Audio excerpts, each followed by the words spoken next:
তো আজকে যেটা দেখাবো দেখেন, jQuery এর একটা ডাটা টেবিল কিভাবে আমরা প্লাগইনের মাধ্যমে অ্যাড করতে পারি এবং সম্পূর্ণ ডাইনামিক। এটার ভিতরে সার্চ করতে পারবেন, তারপরে যতগুলা ফিল্ডই হোক, মানে যতগুলা রোই হোক, একটার পর একটা রো জেনারেট হবে। এখানে যদি 100 রো থাকে, আপনি চাইতেছেন আপনার পেজে দেখাইতে যে 5টা বা 10টা করে দেখাবেন, 10টা করে থাকে, এটা প্লাগইন তো বিল্ট ইন 10টা করে থাকে। তো দেখা যাবে যে এক পেজে 10টা করে দেখাবে, তারপরে নিচে পেজিনেশন আইসা করবে যে পেজ 1, পেজ 2, পেজ 3। তো আমরা দেখি, আমি ফাইলটা বানাইছি। তো কিভাবে বানাইছি আমি দেখাই। এটা জাস্ট একটা টেবিলটাকেই ওই ডাটা টেবিলে। তো এই ডাটা টেবিলটা করার জন্য আপনারা এটা রাখেন dataTables.net। এটা এই ডাটা টেবিলের ইউজ ওয়েবসাইট বানাইতে গেলে অনেক জায়গাতেই লাগে। তো দেখা যায় যে এরকম একটা টেবিল নিজেরা বিল্ড করতে অনেক সময় লাগে, তারপর অনেক ভেজালও আছে, মানে একটু ঝামেলার। তো দেখা যায় যে এই কাজটা অনেকেই এত ঝামেলা না করে এই ডাটা টেবিলের এই ওয়েবসাইট থেকে ওটা নিয়ে নেয়, ফ্রিতেই পাওয়া যায়। জাস্ট দুইটা সিডিএন দিয়ে চাইলে সিডিএন দিয়েও করা যায়, বা ডাউনলোড করেও রাখা যায়। আমরা তো সব মানে এর আগে দেখছি ডাউনলোড করলে কি হয়। ডাউনলোড করলে এই যে ডাউনলোড করলে একটা ফাইল ডাউনলোড হবে। এই যে দেখেন কি কি আছে, পিকে ডাউনলোড মেথড কয়েকভাবে আছে। তো আমরা সিডিএন দিয়ে করব, ঝামেলায় যাব না। ডাউনলোড দিলে এই ফাইলটা ডাউনলোড করতে হবে। ডাউনলোডটা কই, মিনিফাই, এই যে ডাউনলোড ফাইলস, এই জায়গায় ক্লিক করলে একটা ফাইল ডাউনলোড হবে। এই যে ডাউনলোড হইতেছে জিপ ফাইল। তো সেটা কিভাবে লিংক করতে হবে এটা এই জায়গায় বইলা দিছে। যেমন দেখেন href একটা সিএসএস ফাইল লিংক করতে হবে, তো এটার ভিতরেই আছে সিএসএসটা। তো এটা যে জায়গায় আপনি রাখেন সেই অনুযায়ী এই ডাটা টেবিলস min.css-টা খুঁজে ওইটাকে এরকম লিংক করে দিবেন। আর স্ক্রিপ্ট একটা লাগবে, সেটা কি ডাটা টেবিলস min.js। তো এইটাও এই জিপ ফাইলের ভিতরে আছে। তো আপনারা যেইভাবে রাখবেন ওই অনুযায়ী এখানে পাথ ডিক্লেয়ার করে দিবেন। আর কোনো ঝামেলা যদি না চান তাহলে এই যে সিডিএন এর ভিতরে এই যে দুইটা লিংক আছে, এই দুইটা লিংক জাস্ট কপি করবেন। কপি করে এই যে আমি এইগুলো তো আমার নর্মাল বুটস্ট্র্যাপের, এই যে এগুলো সব বুটস্ট্র্যাপের, এই পর্যন্ত বুটস্ট্র্যাপের জিনিস। আর এই জেকিউরিও আছে এই জায়গায়, এই 4টার ভিতরে একটা জেকিউরি আছে।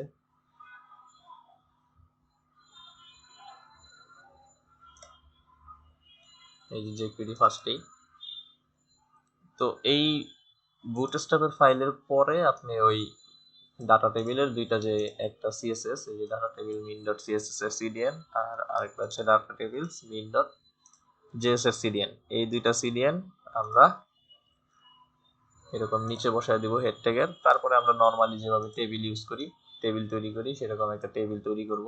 আমি ছোট্ট একটা টেবিলই তৈরি করছি, যেমন টি হেড দিয়ে এই একটা টিআর টিআর টিআর টিআর মানে 4 লাইন 4টা রো এর একটা টেবিল তৈরি করছি। এখন আমরা কি করব, এই ডাটা টেবিলটা কিভাবে কাজ করবে।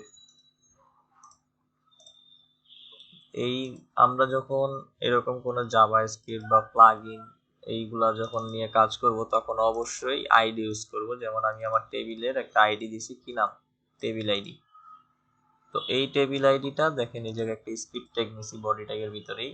তো আমরা যে কিউরি লেখার যে ফরম্যাট document.ready ফাংশন সেটা লিখলাম। সেটাও লেখার দরকার হয় না আপনার, এই দেখেন এই জায়গায় বইলেই দেয় ওরা যে কিভাবে আপনি করবেন।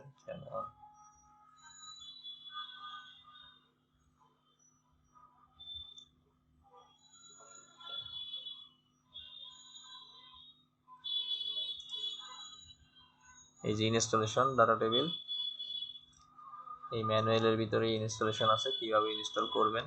যেমন ওরা একটা টেবিল বানাইছিল, তো আমি আমার টেবিল আগে যে বানাইছিলাম ওইখান থেকে একটা নিছি, যে কোনো টেবিলে এটা কাজ করে। তারপরে এই যে সিডিএন ইউজ করা, মানে যে যেভাবে ই করে, তো আমরা সিডিএন দিয়ে ইউজ করছি। সিডিএন ইউজ করার পরে এই যে দেখেন ইনিশিয়ালাইজিং ডাটা টেবিল, এই যে কোডটা আছে যেহেতু দেখেই বোঝা যাচ্ছে এটা একটা জেকিউডি ডকুমেন্ট ডট রেডি ফাংশন দিয়ে শুরু। তো আমরা এতটুকু জাস্ট কপি করব, কপি করে এই যে স্ক্রিপ্ট ট্যাগের মাঝখানে পেস্ট করে দিলেই কাজ শেষ। এই জায়গায় ওদেরটাই আছে টেবিল আইডি, আপনি এই জায়গায় চাইলে যে কোনোটা রাখতে পারেন। এখানে যেই আইডি দিবেন, আপনি যেই নামটা দিবেন সেই নামটা, এই যে টেবিল ট্যাগ আমাদের শুরু, এই টেবিল ট্যাগের এই জায়গাতেও আইডিতে সেটা দেখাইতে হবে, না হলে এই চিনতে পারবে না, আর না চিনলে ডাটা টেবিলটা অ্যাক্টিভও হবে না। তো এই হচ্ছে আপনার কানেক্টেড সিস্টেম, যে আমরা ওর দরকারি সিএসএস, দরকারি জেএস ফাইল এটা সিডিএন এর মাধ্যমে অ্যাড করতে পারি, বা ডাইরেক্ট ডাউনলোড করে লিঙ্কিং করে অ্যাড করতে পারি। এটা করে এটা অ্যাক্টিভ করার জন্য একটা জেকিউডি কোড লিখবো, এবং জেকিউডি কোডটা কাজ করবে কিসের উপরে, আমার এই এইচটিএমএল টেবিলের উপরে। তো সেই টেবিলের একটা যেটার উপরে কাজ করবে সেই জায়গায় আমি একটা আইডি দিয়ে এটা কানেক্ট করে দিব। তো এই যে আমার টেবিল আইডি, এই টেবিল আইডি এটা কানেক্ট হয়ে গেছে। এখন আমরা এই ফাইলটা যদি ব্রাউজারে দেখি, দেখেন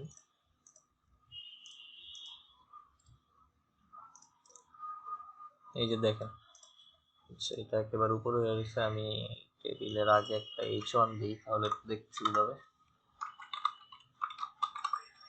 ডাটা টেবিল,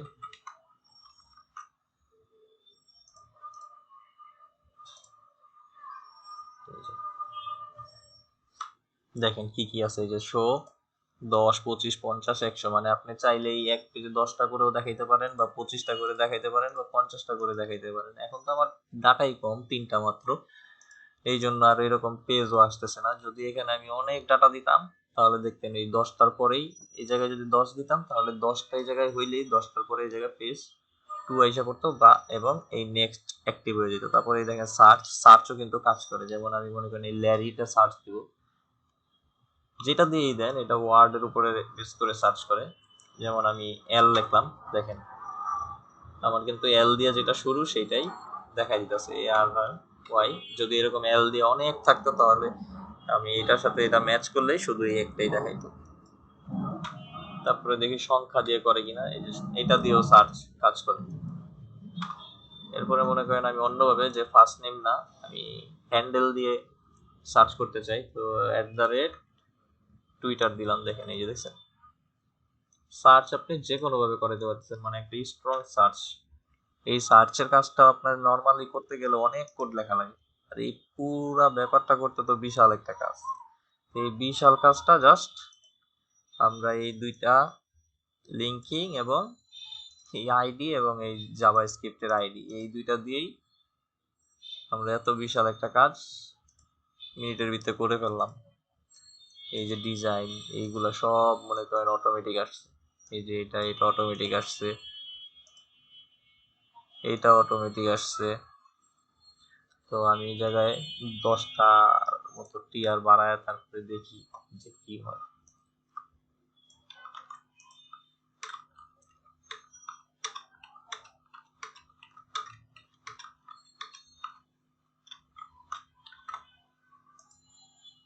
এই দেখেন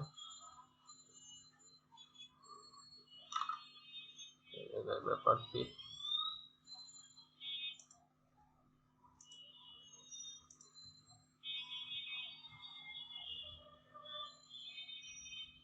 তো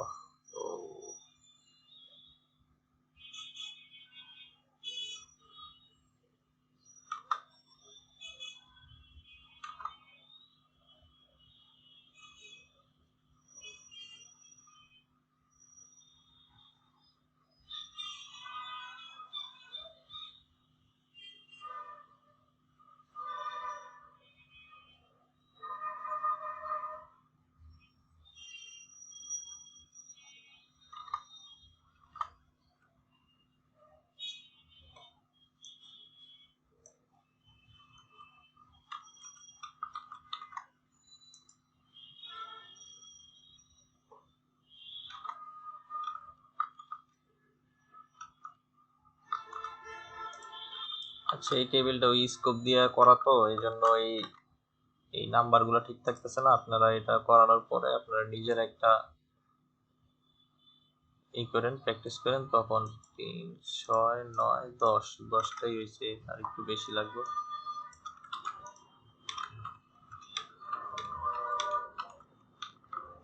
তাহলে ওই নাম্বারটাও অটোমেটিক চেঞ্জ হয়। এই যে দেখেন পেজ 2 আইসা পড়ছে, এটা অটোমেটিক, এবং আমার টোটাল এন্ট্রি আছে 14টা।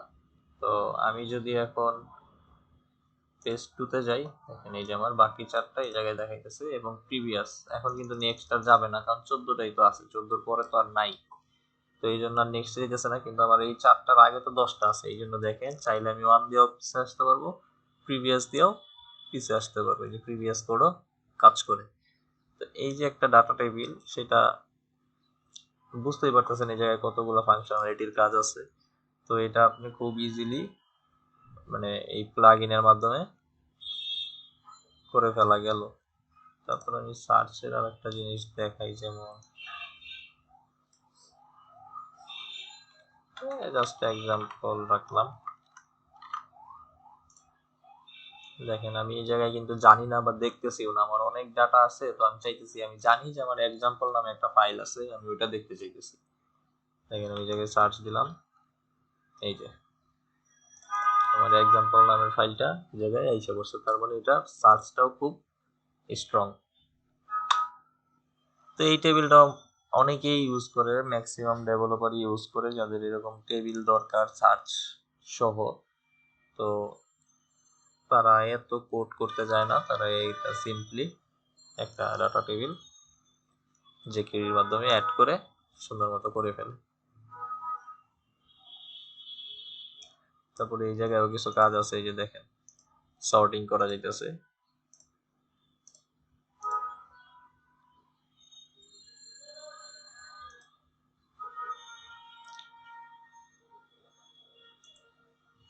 এই সর্টিংটা তো বুঝতেছেন যে অ্যাসেন্ডিং ডিসেন্ডিং। আমি যখনই এই যে লাস্ট নিচেরটা দিতেছি, তখন ও আমার 14 নাম্বার আইটেমটা এখন 1 নাম্বারে দেখাইতেছে, আর 1 নাম্বারে যেটা ছিল সেটা 14 নাম্বারে চলে গেছে। দেখেন এই যে জ্যাকব।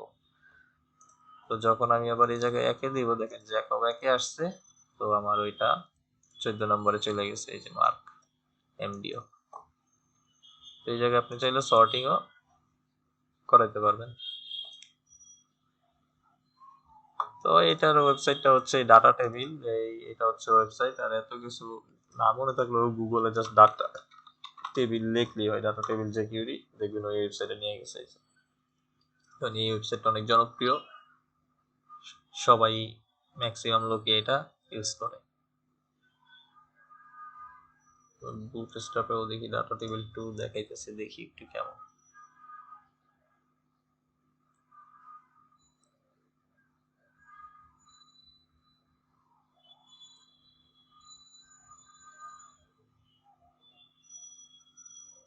এই বুটস্ট্র্যাপেরও ডাটা টেবিল আছে, কাজ করে।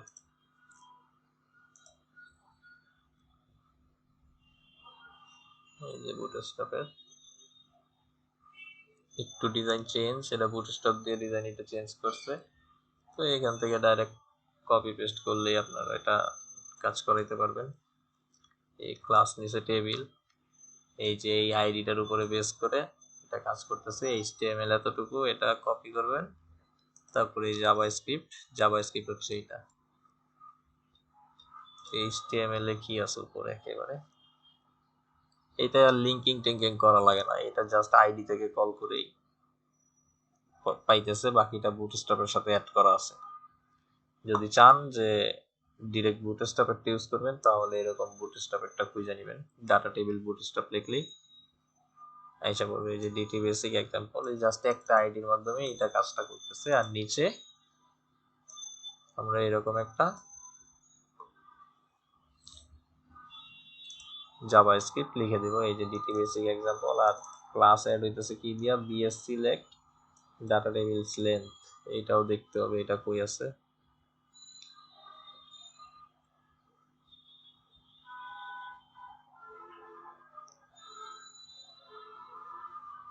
এটা নাই, ওইটা বুটস্ট্র্যাপ থেকেই কল হইতেছে।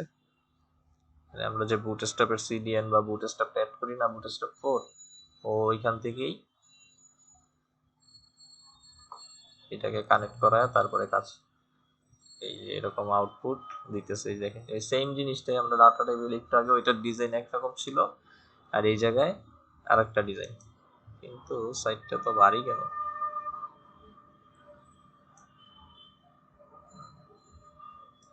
এই জায়গায় ওই যে নেক্সট প্রিভিয়াস আছে, এই যে এইটা আছে, নিচে মনে হয় আরো আছে এক্সাম্পল, দেখি টেবিল সুইট। পেজটা খুব ভারী মনে হইতেছে।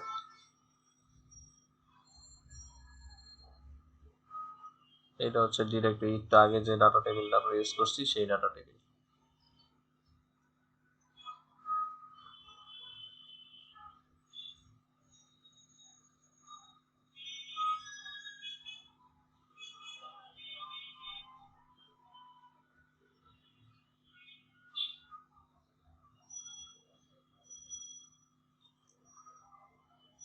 বিভিন্ন ডিজাইনের আছে, আপনাদের যেইটা ভালো লাগে সেইটা নিয়ে কাজ করতে পারবেন। বিভিন্ন ডিজাইনের আছে, এই যে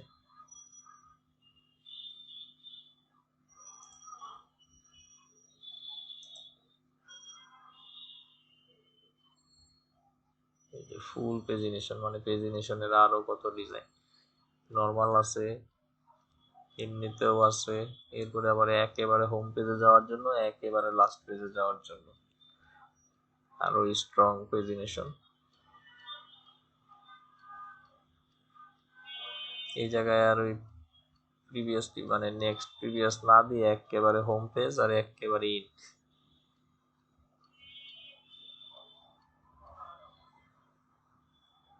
ভার্টিক্যাল স্ক্রল, এই যে স্ক্রল বার সহ।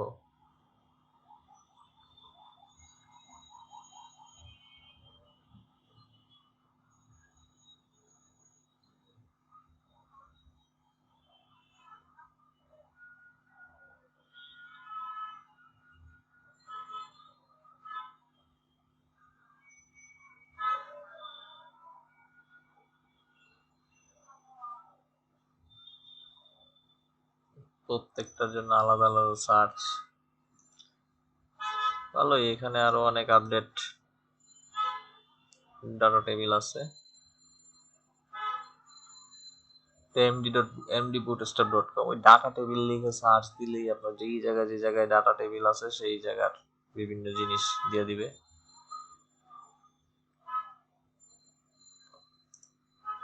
এই জাস্ট আমি একটা জিনিস কানেক্ট করে দেখাইলাম যে কিভাবে এরকম জাভাস্ক্রিপ্ট তো না, jQuery কিভাবে কানেক্ট করে। তো এরকম ছোট ছোট অনেক প্লাগইন আছে, জাস্ট গুগল করবেন, গুগল করলেই এসে পড়বে। বা ফার্স্টে আরো কিছু আপনারা পড়ালেখা করবেন ইউটিউব থেকে, যে jQuery কিভাবে ইউজ করে। jQuery নিয়ে ইউটিউবে ছোট ছোট অনেক টিউটোরিয়াল আছে, ওইগুলো দেখবেন। আমি আগামীকালকে আপনাদের একটা jQuery দিয়ে ফর্ম ভ্যালিডেশন দেখায় দিব। তো আজকে আমরা, মানে আমি ফর্মটা বানাইতে পারি নাই, ফর্মটা বানাইতে পারলে দেখাই দিতাম।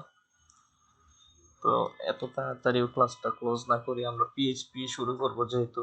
তো পিএইচপির কিছু বেসিক আলোচনা করি আজকে, কারণ আপনার এই পিএইচপি, মাইএসকিউএল এবং ওয়ার্ডপ্রেস এই দুইটা কিন্তু আপনার ওয়েব ডেভেলপমেন্টের মেইন। এই যে পিএইচপি এবং মাইএসকিউএলটা, এটা হচ্ছে ওয়েব ডেভেলপমেন্টের মেইন ল্যাঙ্গুয়েজ। আপনি এটা ছাড়া ওয়েব ডেভেলপিং করতেই পারবেন না।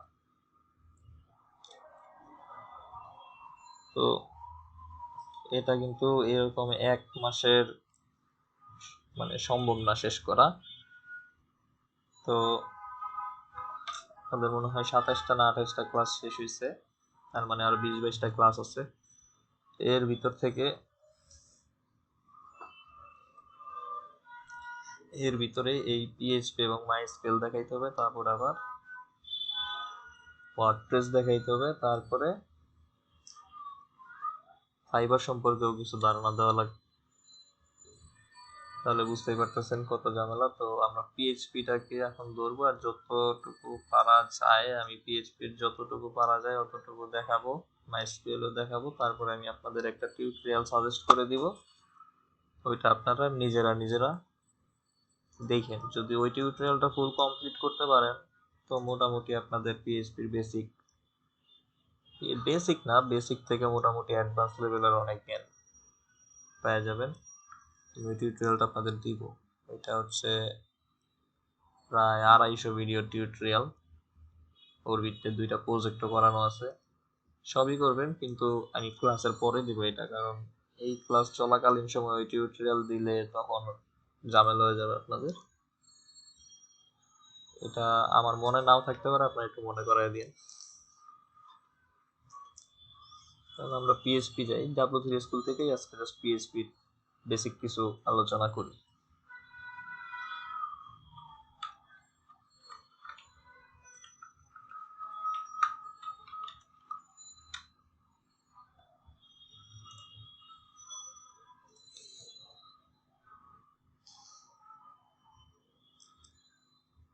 হচ্ছে পিএইচপি, দেখেন পিএইচপির কত কিছু আছে, পিএইচপির অভাব নাই। পিএইচপি W3 স্কুলেই এত কিছু, কিন্তু এর বাইরেও অনেক কিছু আছে। পিএইচপি মানে এটা একটা প্রোগ্রামিং ল্যাঙ্গুয়েজ, তো এটা অনেক বড়। এই প্রোগ্রামিং ল্যাঙ্গুয়েজই সেম জিনিস আবার দুইভাবে মার্কেটে চলে। একটা হচ্ছে তো র পিএইচপি, মানে একেবারে র, আর একটা হচ্ছে ওওপি, মানে অবজেক্ট ওরিয়েন্টেড প্রোগ্রামিং। তো বর্তমানে মার্কেটে অবজেক্ট ওরিয়েন্টেড প্রোগ্রামিং এর একটু চাহিদা বেশি। তো অবজেক্ট ওরিয়েন্টেড পরে আপনার আগে র পিএইচপি ভালো করে শিখতে হবে। র পিএইচপি যদি না পারেন তাহলে অবজেক্ট ওরিয়েন্টেডও পারবেন না। কারণ অবজেক্ট ওরিয়েন্টেডটা কি জন্য দরকার, অবজেক্ট ওরিয়েন্টেডটা না পারলে আবার আপনি নেক্সট যে ফ্রেমওয়ার্ক আছে পিএইচপি, সেই ফ্রেমওয়ার্কগুলো আবার কাজ করা যাবে না যদি অবজেক্ট ওরিয়েন্টেড না জানেন। তো সব কিছুই স্টেপ বাই স্টেপ শিখতে হবে। তো পিএইচপির যে র ফাইলটা আছে, আমরা আগে রটাই শিখি, কারণ সব কিছুর মূলেই হচ্ছে র। আপনি যদি একেবারে গোড়ার কাজটাই ভালো না জানেন তাহলে তো আর আপনি পারবেন না। তো আমরা র এরটাই আগে শিখি। তো দেখেন এই জায়গায় কিছু লেখা আছে যে পিএইচপি যে সার্ভার স্ক্রিপ্টিং ল্যাঙ্গুয়েজ। আমরা জাভা স্ক্রিপ্টের সময়ও কি দেখছি, এটাই স্ক্রিপ্টিং ল্যাঙ্গুয়েজ, কিন্তু জাভা স্ক্রিপ্টেরটা কি ছিল, ক্লায়েন্ট সাইড, মানে ফ্রন্ট এন্ড, যেটা ক্লায়েন্ট দেখতে পারবে। আমরা ওই টাইপের ল্যাঙ্গুয়েজ ছিল হচ্ছে জাভা স্ক্রিপ্ট। আর পিএইচপিটা কি, পিএইচপির ল্যাঙ্গুয়েজ কিন্তু ব্যাক এন্ড এবং সার্ভার সাইড। তো এই সার্ভার সাইড ল্যাঙ্গুয়েজ ক্লায়েন্টরা দেখতে পারে না। যেমন আপনি ইনস্পেক্ট করতে গেলেও, কোড ইনস্পেক্ট করলেও দেখবেন পিএইচপির কোড কিন্তু দেখা যায় না, কিন্তু আপনি জাভা স্ক্রিপ্টের কোড দেখতে পারবেন, সিএসএস ও দেখতে পারবেন, এইচটিএমএল ও দেখতে পারবেন, কিন্তু পিএইচপিটা দেখা যায় না। আর পিএইচপিটা হচ্ছে ডাইনামিক। এই যে দেখেন এখানে লেখা আছে and a powerful tool for making dynamic and interactive web page. যে স্ক্রিপ্ট ল্যাঙ্গুয়েজ দিয়ে এটা একটা powerful tool for making dynamic and interactive web page. PHP is a widely used, free and efficient alternative to competitors such as Microsoft ESP. মানে এই পিএসপিটা হচ্ছে Microsoft ইএসপির competitor, ওইটাই বুঝাইছে। আরো আছে কম্পিটিটর, সাচেস দিছে, মানে এরকম অনেকগুলোই আছে, তার ভিতরে একটা হচ্ছে মাইক্রোসফটের ইএসপি। আমরা ASP.NET শুনছি না, সেই ASP.NET এর কথাই বলতেছে। ডটনেটও তো একটা ল্যাঙ্গুয়েজ মাইক্রোসফটের। তো বর্তমানে PHP 7 is the latest stable release.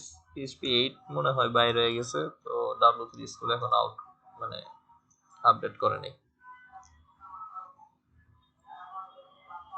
তো এই জায়গায় একটা ইজি লার্নিং উইথ PHP একটা ট্রাইড দিছে, দেখেন কিভাবে, যে এরকম একটা HTML এর বডি, দেখেন এই যে PHP কোড। আমরা যে কোনো PHP লিখতে গেলে আমাদেরকে এই জিনিসটা রাখতে হবে, যে এটা কি, লেস দেন, তারপর প্রশ্নবোধক চিহ্ন PHP, এরপরে আমরা মানে স্টার্টিং ট্যাগ, এন্ডিং ট্যাগ, ওই রকম ব্যাপারটা। এটা হচ্ছে পিএইচপি লেখার স্টার্টিং, আর এটা হচ্ছে এন্ডিং। এর মাঝখানে আমরা যা লিখবো সেটাই পিএইচপি লিখবো। এর মাঝখানে যদি ডাইরেক্ট এইচটিএমএল লিখি ওইটা কাজ করবে না, কিন্তু পিএইচপির কোডের পরে যদি কোনো আমাদের এইচটিএমএল লেখার কোনো সিস্টেম থাকে ওই জায়গায় লিখবো, ওইখানে কাজ করবে। যেমন এইখানে এই যে ইকোটা হচ্ছে পিএইচপির প্রিন্টের কমান্ড। আমরা জাভা স্ক্রিপ্টে দেখছি document dot right inner HTML. তো এই জায়গায় মনে করেন বেসিক যে প্রিন্টটা আছে সেটা হচ্ছে ইকো, মানে আমরা ওই ডকুমেন্ট ডট রাইট দিয়ে যেমন টেস্টিং পারপাজে দেখছি, তো এখানে ওই ইকো টেস্টিং পারপাজে প্রিন্ট করব। তারপরে আরো কয়েকটা আছে প্রিন্টের অপশন, এটা বিভিন্ন, যেমন অ্যারে প্রিন্ট করার একটা আলাদা প্রিন্ট কমান্ড আছে, তারপরে ডাইরেক্ট প্রিন্ট আছে, প্রিন্ট আর আছে, প্রিন্ট এফ আছে, এরকম 4-5টা আছে প্রিন্টের। এটি সবই আসবে আপডেট, মানে স্টেপ বাই স্টেপ। এই জায়গায় একটা এই যে দেখাইছে, দেখেন এই হচ্ছে আমার পিএইচপি, আর এই হচ্ছে ইকো লিখলাম, ইকোর পরে কি দিলাম, মাই ফার্স্ট পিএইচপি স্ক্রিপ্ট। দেখেন আমার এসে কিন্তু আসছে যে মাই ফার্স্ট পিএইচপি স্ক্রিপ্ট। এই জায়গায় আর কিছু নাই। তারপর আমরা ইন্ট্রোতে যাই।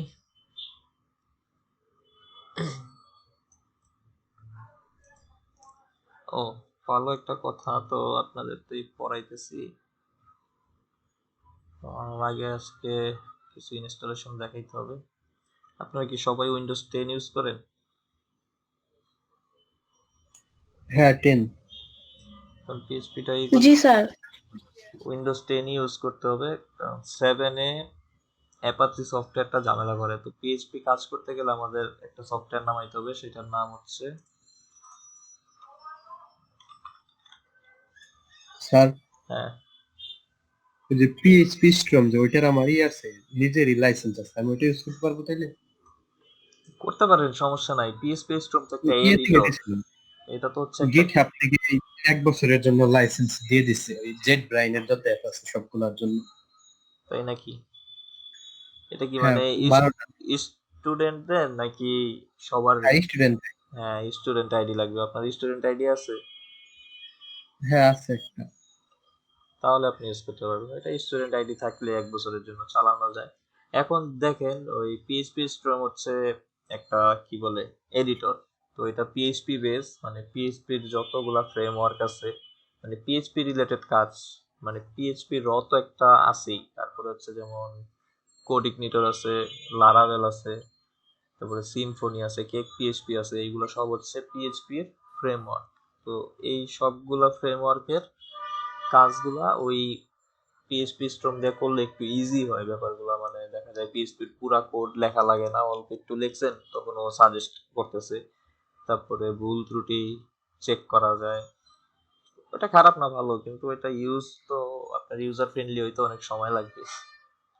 ওইটার জন্যই আপনার আলাদা টিউটোরিয়াল দেখতে হবে। দেখেন যদি আপনি করতে পারেন করেন, সমস্যা নাই। আমি করছি তো একদিন, কারণ আমি 1-2 মাস ধরে আমার কাছে আছে ওইটা।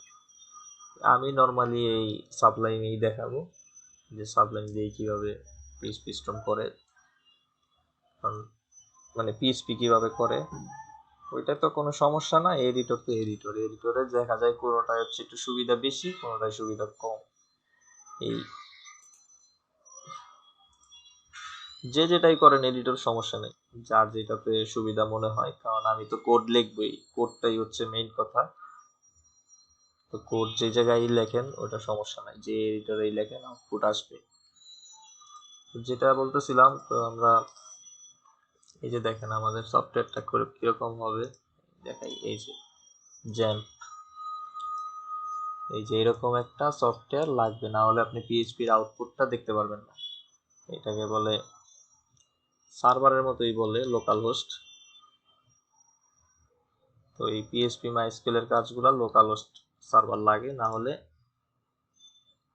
রান করে না। আমরা যেমন এই জাভা স্ক্রিপ্ট, এইচটিএমএল, সিএসএস এইগুলা ডিরেক্ট রান করছি, মানে ওপেন ইন ব্রাউজার দিলেই রান হয়ে গেছে, কিন্তু এই জায়গায় আসবে না। তো আমি এই জায়গায় শর্টকাট লিখলাম অ্যাপাচি জ্যাম্প। দেখেন এই যে ওদের নিজস্ব ওয়েবসাইট। তো যদি উইন্ডোজ 10 ইউজ করেন তাহলে কোনো ঝামেলা নাই, 7 ইউজ করলে কিন্তু এটা ইনস্টলে ঝামেলা আছে। তো আপনারা, আমার তো এটা ডাউনলোড করাই আছে, আপনারা এই যে দেখেন জ্যাম্প ফর উইন্ডোজ, যারা লিনাক্স ওএস আছে, সবাই তো উইন্ডোজ ইউজ করি, তো আপনারা এই জায়গায় ক্লিক করে ডাউনলোড করে নেন। আমার ডাউনলোড শুরু হয়ে গেছে।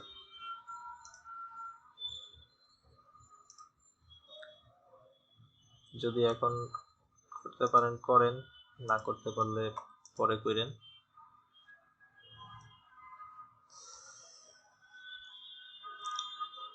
এই যে জায়গায় সেটাই বলছে যে PHP code is executed on the server.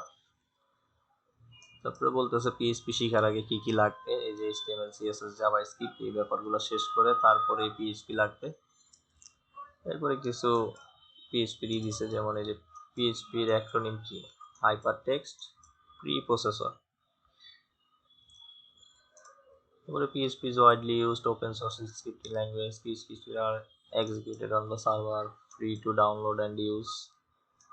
তো ওই কিছু লেখা আছে, এই যে দেখেন আমরা যে ফেসবুক চালাই, এই ফেসবুকটা কিন্তু ফুললি PHP বেস ওয়েবসাইট, কিন্তু এই রিসেন্ট মানে এই 2-3 বছর হবে মনে হয়, 2-3 বছর ধরে ওরা রিঅ্যাক্ট জেএস প্রযুক্তিটাও ফেসবুকের সাথে আপডেট করছে। এই জন্যই কিন্তু এখন দেখেন ফেসবুক খুব দ্রুত আপডেট নিতেছে। আগে একটা আপডেট অনেকদিন পর পর আসতো, কিন্তু এখন ফেসবুক মানে পারে না যে প্রতিদিনই ওরা আপডেট করে, ওদের প্রতিনিয়তই চেঞ্জ আসতেছে, এত চেঞ্জ আসতেছে। ওরা যখনই রিঅ্যাক্ট জেএস এর সাথে অ্যাড হয়েছে, আগে তো শুধু পিএইচপি বেস ছিল, তো দেখা গেছে যে পিএইচপি বেস অতটা আপডেট এত সহজে করতে পারে নাই। আর এখন তো ফ্রন্ট এন্ড প্রযুক্তি অ্যাড করছে রিঅ্যাক্ট জেএস, তাই এখন খুব দ্রুত আপডেট হইতেছে। কিন্তু ওই পিএইচপির ব্যাকএন্ড ল্যাঙ্গুয়েজ হচ্ছে, এই ফেসবুকের ব্যাকএন্ড ল্যাঙ্গুয়েজ হচ্ছে পিএইচপি। তারপরে পিএইচপি ফাইল কি দেখেন, আমরা এতদিন এইচটিএমএল এর জন্য কি দিছিলাম, ডট এইচটিএমএল, সিএসএস এর জন্য ডট সিএসএস, জাভাস্ক্রিপ্টের জন্য কি দিছি, ডট জেএস এক্সটেনশন। তো আমরা যখন পিএইচপির ফাইল সেভ করব, পিএইচপির প্রতিটা ফাইল ডট পিএইচপি দিয়ে সেভ করতে হবে, এবং এই পিএইচপির ভিতরেই এই ডট পিএইচপি এক্সটেনশনের ফাইলগুলোর ভিতরে আমরা এইচটিএমএল কোডও লিখতে পারবো, কোনো সমস্যা নেই। আমরা এতদিন যে এইচটিএমএল দিয়ে সেভ করছি, এখন থেকে এইচটিএমএল দেওয়া বাদ, এখন থেকে আমরা যা ফাইল সেভ করবো সব ডট পিএইচপি এক্সটেনশনে, এবং এই এক্সটেনশনের ভিতরে আমরা এইচটিএমএল সিএসএস জাভাস্ক্রিপ্ট পিএইচপি সব কিছুই করতে পারবো।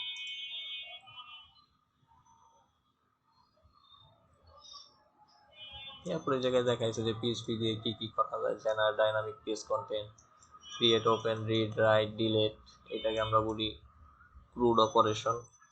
ক্রুড অপারেশন আপনাদের করে দেখানো হবে, একটা ডাটাবেসের ভিতরে ডাটা কিভাবে যায়, ডাটা থেকে ওইখান থেকে ডাটা কিভাবে কইরা আনে। তারপরে আমরা যদি আপডেট করি, এই জায়গায় ক্লিক করব, এই জায়গায় ক্লিক করলে কিভাবে আমার ডাটাবেসে আপডেট হয়ে যাবে, এবং ওইখান থেকে আবার ডাটাটা কইরা এনে আমার ডিসপ্লেতে দেখাইবে। এই সব ব্যাপারই আলোচনা হবে। এই যে PHP can collect data, receive cookies, it can edit, delete, modify, এগুলো জাস্ট সব কিছু লেখা, থিওরি লেখা। এই জায়গায় আমরা যাই PHP ইনস্টল।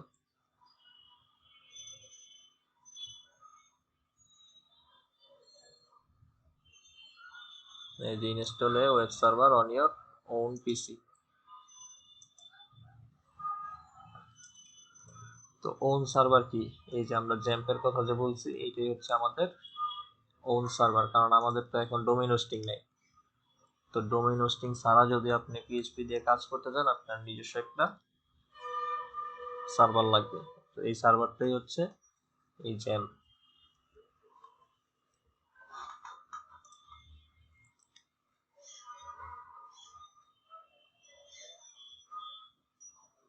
এরপরে বলতেছে একটা এডিটর লাগবে, এডিটর তো লাগবেই, আমরা জানি এডিটর ছাড়া তো আর কোড লেখা যায় না।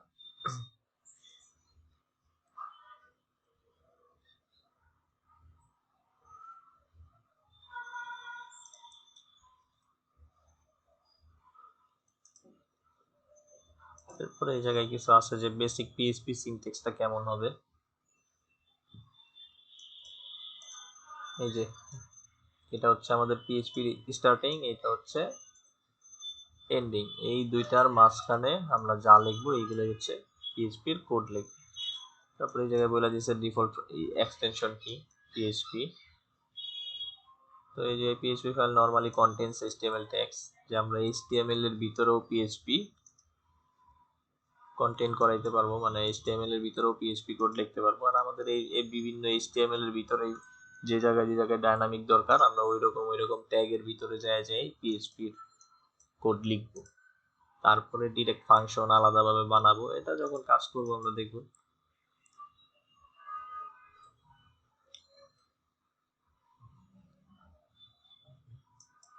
তো এই জায়গায় দেখাইতেছে যে একটা PHP ফাংশন বিল্ট ইন কি ইকো ইকো তো বিল্ট ইন ফাংশন। আমরা জাভাস্ক্রিপ্টেও যেমন দেখছি অনেক কিছু বিল্ট ইন ফাংশন আছে, তো এরকম PHP তেও অনেকগুলা বিল্ট ইন ফাংশন আছে। এটা সব ল্যাঙ্গুয়েজেই কিছু বিল্ট ইন থাকে।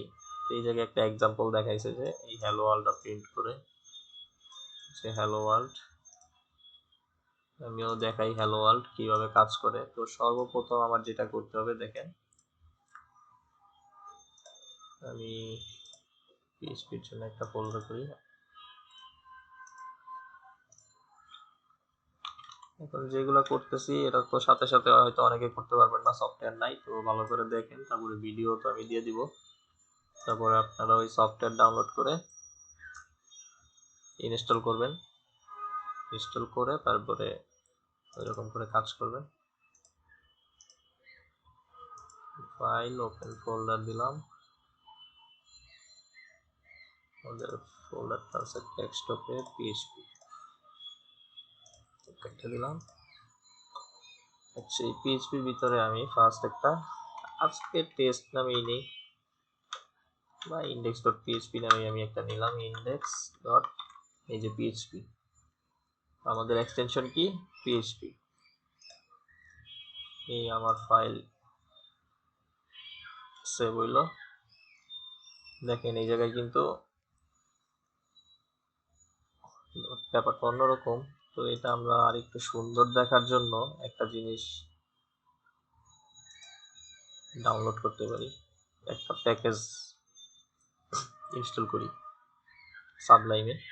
তো আপনারা যদি অন্য কিছু এডিটর ইউজ করেন ওইখানে হয়তো বা এই এক্সটেনশন কাজ করবে না। তো আমি সাবলাইমের জন্য এই এক্সটেনশনটা ইনস্টল দিতেছি।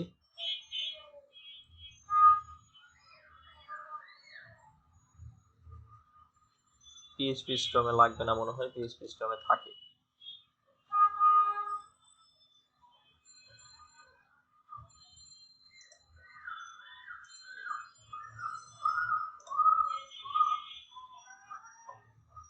এই যে দেখেন আমার এখন এই জায়গায় এই যে আইকনটা চেঞ্জ হয়ে গেছে, এখানে একটা হাতির চিহ্ন আসছে, কারণ এটা একটা PHP ফাইল। দেখেন আমি PHPর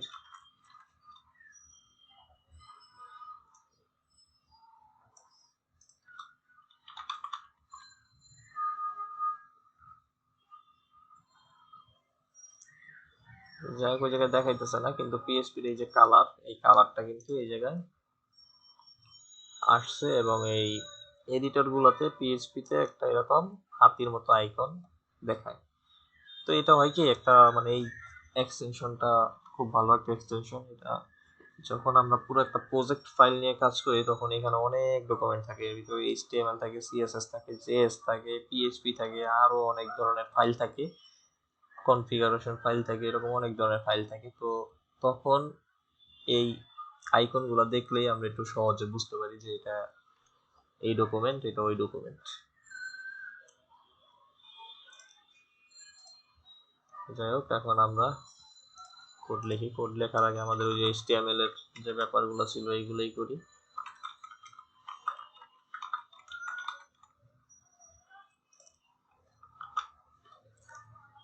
এই হচ্ছে বডি।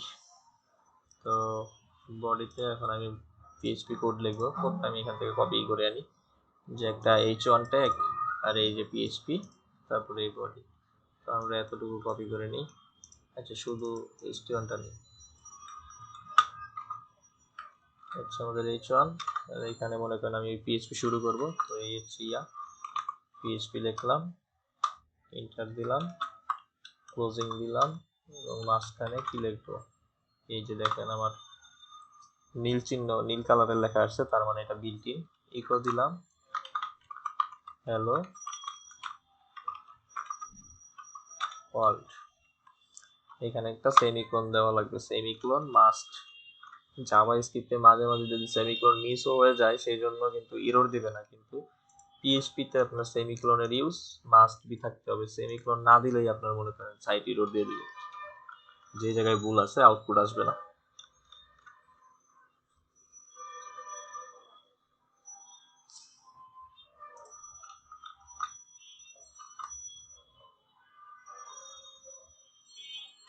এই যে দেখেন এখন এইটা যদি আমি আউটপুট দেখতে চাই, দেখেন এই জায়গায় যদি আমি এই যে কপি ফাইল পাথ দিলাম এবং এইখানে গিয়ে পেস্ট দিলাম যেটা এতদিন করছি, দেখেন এইখানে কিন্তু আমার HTML যা আছে সেটা দেখাই দিছে। এই যে এটা কিন্তু আমার একটা পিএইচপি ফাইল, এর ভিতরে ইকো আছে, কিন্তু এরকম করে তো আমার ডিসপ্লে আসার কোনো কথা না। আমরা দেখব একেবারে অরিজিনালটা যেটা ডাইনামিক। তো সেইটা দেখতে গেলে কি করতে হবে, আমার এই জ্যাম্প ফাইলটা রান করতে হবে। মাইস্কুয়েলটা রান না করলেও চলে, এটা ডাটাবেজের জন্য, তাও রান করে দিলাম, সমস্যা নেই।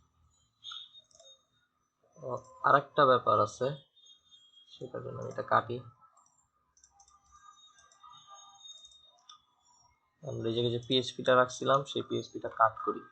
কাট করে দেখেন কোথায় নিয়ে যেতেছি। আমাদের অ্যাপাচি ফাইল, এটা যদি সি ড্রাইভে ইনস্টল করেন তো সি ড্রাইভে ইনস্টল করলেন, সি ড্রাইভে ইনস্টল করেন আপাতত, কারণ ডি ড্রাইভ বা অন্য ড্রাইভ ইনস্টল করতে গেলে ওখান থেকে ফাইল রান করতে ঝামেলা হতে পারে আপনার, যারা বিগিনার তারা তাদের একটু ঝামেলা হবে।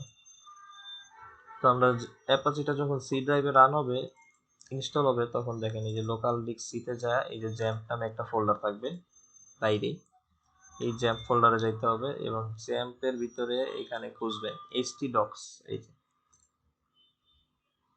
এই htdocs ফোল্ডারের ভিতরে আপনার প্রজেক্টের ফাইলটা রাখতে হবে, কারণ জ্যাম্প ফাইল এটাই হচ্ছে আপনার সার্ভার। তো এই htdocs এর ভিতরেই যা থাকে সেইখান থেকেই ও ফাইল রান করতে পারে, কিন্তু আমি যতক্ষণ ডেস্কটপে রাখছিলাম আমার ফাইল, ডেস্কটপ থেকে ও ফাইলটা রান করতে পারতো না।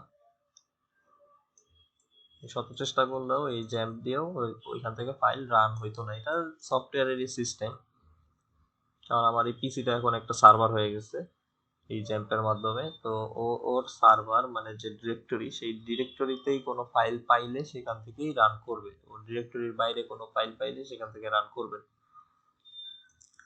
যেমন আপনারা যদি কেউ ডোমেইন হোস্টিং ব্যবহার করে থাকেন তাহলে হয়তো দেখবেন যে যখন আমি হোস্টিং কিনি সেই হোস্টিং এর ভিতরে ফাইল ম্যানেজার নামে একটা জায়গা থাকে, সেই ফাইল ম্যানেজারের ভিতরে আমার ডোমেইনের জন্য আলাদা একটা জায়গায় বরাদ্দ করা থাকে। আমার যে কোনো প্রজেক্ট, যে কোনো ওয়েবসাইটের ফাইল নিয়ে আমার ওই ফোল্ডারেই রাখতে হবে। যদি ওই ফোল্ডারে রাখি তাহলেই আমার ওয়েবসাইটে কেউ যখন লিখবে ব্রাউজারে যে আমার ওয়েবসাইট মানে অমুক তমুক .com, তখনই আমার ফাইলটা ওই ডোমেইনে দেখাবে, না হলে কিন্তু দেখাবে না। তো এরকম ব্যাপারটা এই জায়গাতেও সেম, যে এই অ্যাপাচিটা হচ্ছে আমার একটা সার্ভার, আর এই সার্ভারের এই htdocsটা হচ্ছে আমার হোস্টিং, এবং হোস্টিং এর এই htdocs এর এই জায়গায় ফোল্ডার রাখলেই আমার এই ফাইলটা ব্রাউজারে রান করবে। তো এখন আমি দেখেন রান করি কিভাবে। আমার ফাইলটা আমি ডাইরেক্ট এখানেই রাখছি কি একটা পিএইচপি ফোল্ডারের মাধ্যমে। তাহলে আমাকে ফার্স্টে যেটা করতে হবে, আমরা এই পিএইচপি মানে সার্ভারের মাধ্যমে যেই ফাইলই রান করাই না কেন ফার্স্টে আমার লোকাল হোস্ট লিখতে হবে, তারপরে এই যে একটা স্ল্যাশ দিব, স্ল্যাশের পরে এখন আমি মনে করেন এই লোকাল হোস্ট এই জায়গায় আসি, এই জায়গায় থাকলে আমার ফাইল কোথায় আছে, পিএইচপি ফোল্ডারের ভিতরে আছে। তো আমি এই পিএইচপি ফোল্ডারের ভিতরে গেলাম, তারপরে আমার ফাইলের নাম কি index.php। তো আমি এখানে index.php লিখলাম, এখন এন্টার দিলাম। এই যে দেখেন আমি এখন এই জায়গায় যে কোডটা লিখছিলাম আমার পিএইচপিতে, ও ফোল্ডার তো এখান থেকে ওপেন হবে না, এখন ফোল্ডার আমার অন্য জায়গায়, ফোল্ডারটাকে ওকে চিনায় দিই, this PC C drive jump, এই যে htdocs, আর এইখানে এই যে আমার পিএইচপি নামে ফোল্ডার, এই যে ইন্ডেক্স। এই যে দেখেন আমার যে ফাইলটা ছিল একটা h1 ছিল, আর এই পিএইচপি কোড ছিল ইকো হ্যালো ওয়ার্ল্ড। তো আমার দেখেন এখন ফাইলটা কিন্তু রান হয়েছে ঠিক সেইভাবে। এই হচ্ছে আমার h1 আর এই হচ্ছে হ্যালো ওয়ার্ল্ড। তো ব্যাপারটা তো বোঝা গেছে যে পিএইচপির ফাইল কিভাবে কিভাবে রান করতে হয়।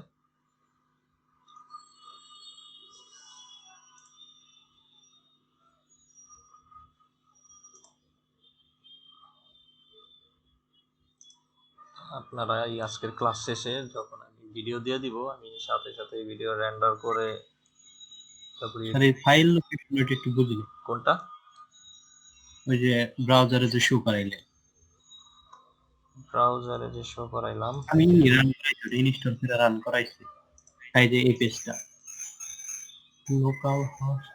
এই যে আপনার জ্যাম, আমরা যখন পিএইচপির ফাইল রান করাবো তখন অবশ্যই তো জ্যাম কানেক্ট করব।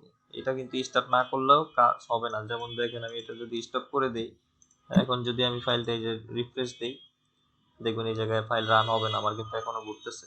এই দেখছেন, the site can not be reached, মানে ও চিনতেছে না লোকাল হোস্ট কই। এই লোকাল হোস্ট ব্যাপারটা চিনাইতে গেলে আমাকে অবশ্যই এই যে অ্যাপ ফাইল, এই যে দেখেন এখন আইসা পড়ছে। তো ফার্স্টে আমরা করব কি, জ্যাম্প ফাইলটা কানেক্ট করব, তারপরে আমার ফাইল এই লোকাল হোস্ট মানে জ্যাম্প এইচটিডক্স এর ভিতরে, এই এইচটিডক্স ফোল্ডারের ভিতরে আমার ফাইল আছে কিনা সেটা শিওর করব। তো এটা যখন শিওর করলাম, এখন আমরা যখন ফাইলটা রান করব ব্রাউজারে গিয়ে লোকাল হোস্ট লিখবো। এটা লিখতেই হবে, কারণ এই লোকাল হোস্ট লিখলেই আপনার এই ব্রাউজার অলরেডি এই এইচটিডক্স ফোল্ডারের ভিতরে আইসা পড়ে। মানে এই লোকাল হোস্ট মানেই হচ্ছে এই এইচটিডক্স। আমাদের পিসিতে আমরা এইচটিডক্স নামে চিনি, কিন্তু ব্রাউজার সেটাকে লোকাল হোস্ট নামে চিনতেছে। কিসের মাধ্যমে? জ্যাম্পের মাধ্যমে, এই সার্ভারের মাধ্যমে। তো আমরা এই লোকাল হোস্টটা সবসময়ই লিখবো। আপনার পিএইচপির যে কোনো ফোল্ডার আপনি রান করতে যান নিজের পিসি থেকে, তো আপনাকে এই লোকাল হোস্ট লিখতেই হবে। এই লোকাল হোস্ট লিখলাম। লোকাল হোস্ট লেখার পরে আমরা যেভাবে করে ফাইল লিঙ্কিং করি, আমি মাত্র লোকাল হোস্ট লেখার মাধ্যমে এইচটিডক্সে আসলাম। এখন আমি এই লোকাল হোস্ট থেকে পিএইচপির ফোল্ডারে যাব, আমার ফাইল তো এই ফোল্ডারে। তো সেইটা ওকে বলে দিতে হবে যে লোকাল হোস্ট থেকে আমি পিএইচপিতে যাইতেছি। এই যে পিএইচপিতে গেলাম, এই পিএইচপি থেকে এখন আমি পিএইচপির ভিতরে আমার যে ফাইলটা আছে index.php, আমি ওইটা রান করাইতে যেতেছি। এই index.php-টা লিখে দিলাম, এখন আমার ডিরেক্ট ফাইলটা আইসা বললো। তো আমি চাইলে ইন্ডেক্স পর্যন্ত না আইসাও যদি শুধু লোকাল হোস্ট লিখি, দেখেন কি হয়। দেখেন আমার লোকাল হোস্ট যখন দিলাম তখন কি আসছে, আমার অ্যাপাচি সম্পর্কে কিছু ধারণা দিতেছে। তো আমি ওই জায়গাও বাদ দিলাম। তো এখন আমি পিএইচপি লিখলাম যে আমার ফোল্ডার পিএইচপি। দেখেন এখানে গেলে ওইটার ভিতরে ইন্ডেক্স নামে ফাইল আছে, তো সেই জন্য ডিরেক্ট রান হয়ে গেছে, কিন্তু এটা কিন্তু রান হওয়ার কথা ছিল না। যদি এই index.php ছাড়া অন্য কিছু নামে সেভ করা থাকতো, তাহলে ও আমাকে এই জায়গায় সিরিয়াল বাই সিরিয়াল ওই ফাইলগুলোর নাম দেখাইতো। ওইটার উপরে ক্লিক করতাম, ক্লিক করলে এরকম পেজ আসতো। তো শর্টকাটে আপনারা এটাই জানেন যে এই লোকাল হোস্ট আপনার ফার্স্টে দিতে হবে, তারপরে আপনি এটা স্ল্যাশ দিয়ে আপনার যেই জায়গায় যে ফোল্ডারটা থাকবে এই জায়গায় লোকাল হোস্টের ভিতরে মানে htdocs এর ভিতরে আপনি যেই ফোল্ডারে ঢুকতে চাবেন সেই ফোল্ডারের নামটা দিবেন।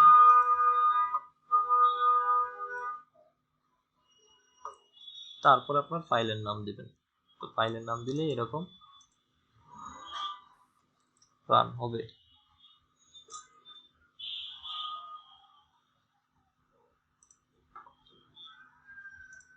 এই ভিডিও থাকবে, সমস্যা নাই। আমি যেভাবে যেভাবে রান করছি দেখে একবার রান করেন, রান করলেই আপনাদের ক্লিয়ার হয়ে যাবে।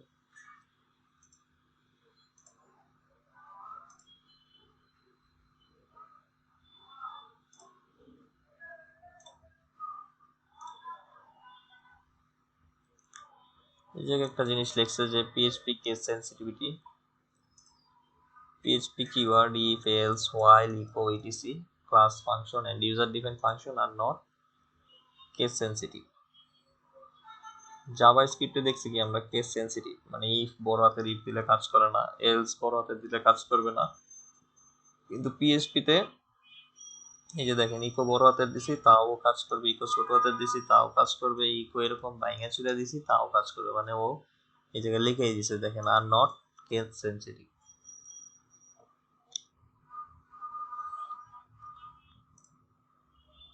এই যে এটা যেভাবেই লিখি না কেন ও আমাকে আউটপুট দিতেছে, তার মানে কেস সেন্সিটিভ না। যদি কেউ লিখতে গিয়ে আপনার একটু ছোট বড় হয়ে গেছে, এটার জন্য কোনো ইরর দিবে না।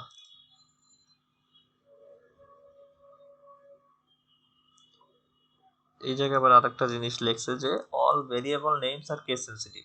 এটা তো অবশ্যই থাকতে হবে, কারণ আমরা ভেরিয়েবলের নেম যেভাবে যা লিখবো ওইভাবেই দিতে হবে। ভেরিয়েবলের নেম বড় ছোট দিলে ওটা কেস সেনসিটিভ হিসেবে ধরে ফেলবে ও চিনবে না।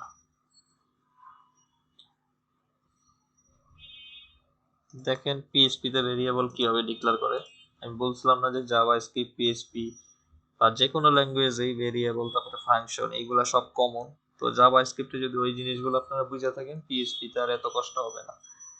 কারণ ভেরিয়েবল তো আপনারা বুঝেনি, এখন তার আমার ভেরিয়েবল অত ডিটেলসে বোঝানোর কিছু নাই। কিন্তু আমরা জাভাস্ক্রিপ্টে ভেরিয়েবল কিভাবে লিখতাম, যে var var তারপরে আমি একটা ভেরিয়েবলের নাম দিতাম, ওইটা আমার ভেরিয়েবল হয়ে যেত। কিন্তু পিএইচপি তে দেখেন ব্যাপারটা কি, পিএইচপি তে এই যে কালার একটা ভেরিয়েবল, তো তার আগে আমি কি দিছি, এই যে ডলার সাইন।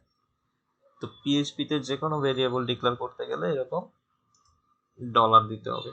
এই যে ডলার কালার, এটা লিখলেই এটা যে একটা কালার নামে ভেরিয়েবল, সেটা পিএইচপি বা এবং ব্রাউজার দুইজনেই বুঝতে পারবে যে এটা একটা ভেরিয়েবল। বাকি এই সব কিছু সেম। এই যে এটা একটা স্ট্রিং, স্ট্রিং নাম্বার এই সব কিছুই এই পিএইচপির ভিতরে ব্যাপারগুলো সেম, খালি কিছু কিছু জায়গায় লেখার সিনট্যাক্স চেঞ্জ এবং প্রিন্টের কমান্ড চেঞ্জ, ওই লেখাগুলো চেঞ্জ। প্রিন্ট তো সবগুলোতেই আছে, জাভা স্ক্রিপ্টেও আমরা প্রিন্ট দিছি, পিএইচপিতেও প্রিন্ট দিব। কিন্তু জাভা স্ক্রিপ্টে দিছি ডকুমেন্ট ডট রাইট লিখে, পিএইচপিতে এসে প্রিন্ট দিব এই যে ইকো দিয়ে, তারপরে প্রিন্ট দিয়ে। যে কয়টা আছে, এই যে পিএইচপি ইকো প্রিন্ট, এখানে গেলে আমরা প্রিন্টের আরো কয়েকটা জিনিস দেখতে পারবো যে কিভাবে কিভাবে প্রিন্ট করে।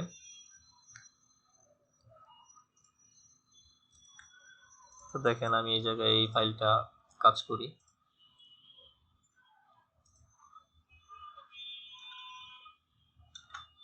ধরেন এটা এই যে পিএইচপি, এই কটা বাদ দিলাম।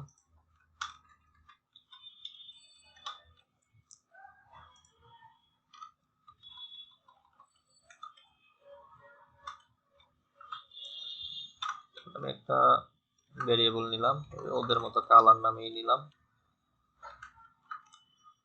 রেড দিলাম নাম। এরপরে কি করব, এই মনে করেন এটাকে ইকো করব। ইকোটা কিভাবে করব, যে দেখেন এই যে হ্যালো ওয়ার্ল্ড, এতটুকু করলাম, এতটুকু না, ওর মতো আমি এই লেখাটা নিয়ে আসি, মাই car is, my car is. এখন আমরা কনকেট করছি, কনকেট তো জানি, কনকেট কিন্তু এই পিএইচপি তেও কনকেট আছে, জাভাস্ক্রিপ্টেও কনকেট আছে। তো জাভাস্ক্রিপ্টে আমরা কনকেট কি করছি, প্লাস সাইন দিয়ে, প্লাস দিলেই কনকেট হয়ে গেছে। আর পিএইচপি তে আমরা কনকেট কিভাবে করব, পিএইচপি এর কনকেটের মেথড হচ্ছে ডট, একটা ডট দিলেই সেটা কনকেট। দেখেন ডটটা কিন্তু লাল কালার দেখাইতেছে, আপনাদেরও এডিটরে ওইটার কালার চেঞ্জ হয়ে যাবে। তো আমরা কনকেট করলাম, কি কনকেট করলাম, আমরা ফার্স্ট একটা স্ট্রিং নিলাম যে ইকো প্রিন্ট করব, যা দিছি তাই প্রিন্ট হবে ডাইরেক্ট।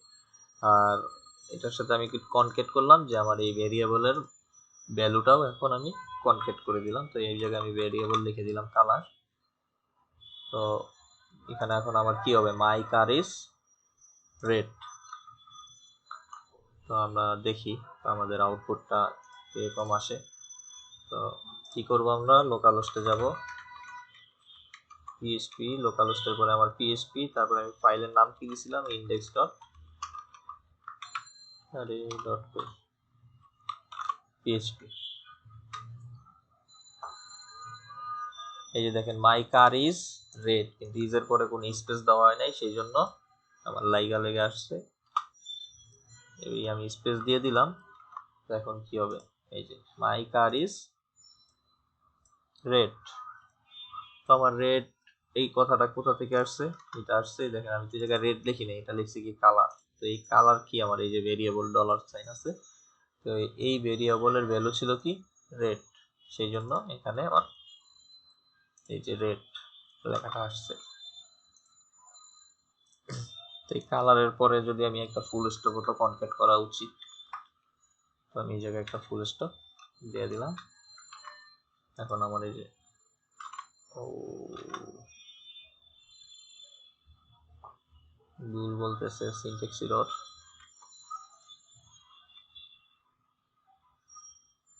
ও সিনট্যাক্স এরর কেন হয়েছে দেখেন,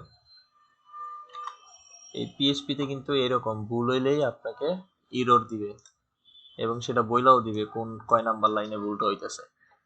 তো আমাকে দেখেন কি বলছে যে এটা একটা সিনট্যাক্স এরর আনএক্সপেক্টেড। তো কোথায় বলতেছে index.php ফাইলের ভিতরে আছে আমার ভুলটা এবং সেটা লাইন নাম্বার 14তে। তো আমরা যাই দেখি, এই যে আমার index.php ফাইল, সেটা 14 নাম্বার লাইন, মানে এই জায়গায় ভুলটা হয়েছে।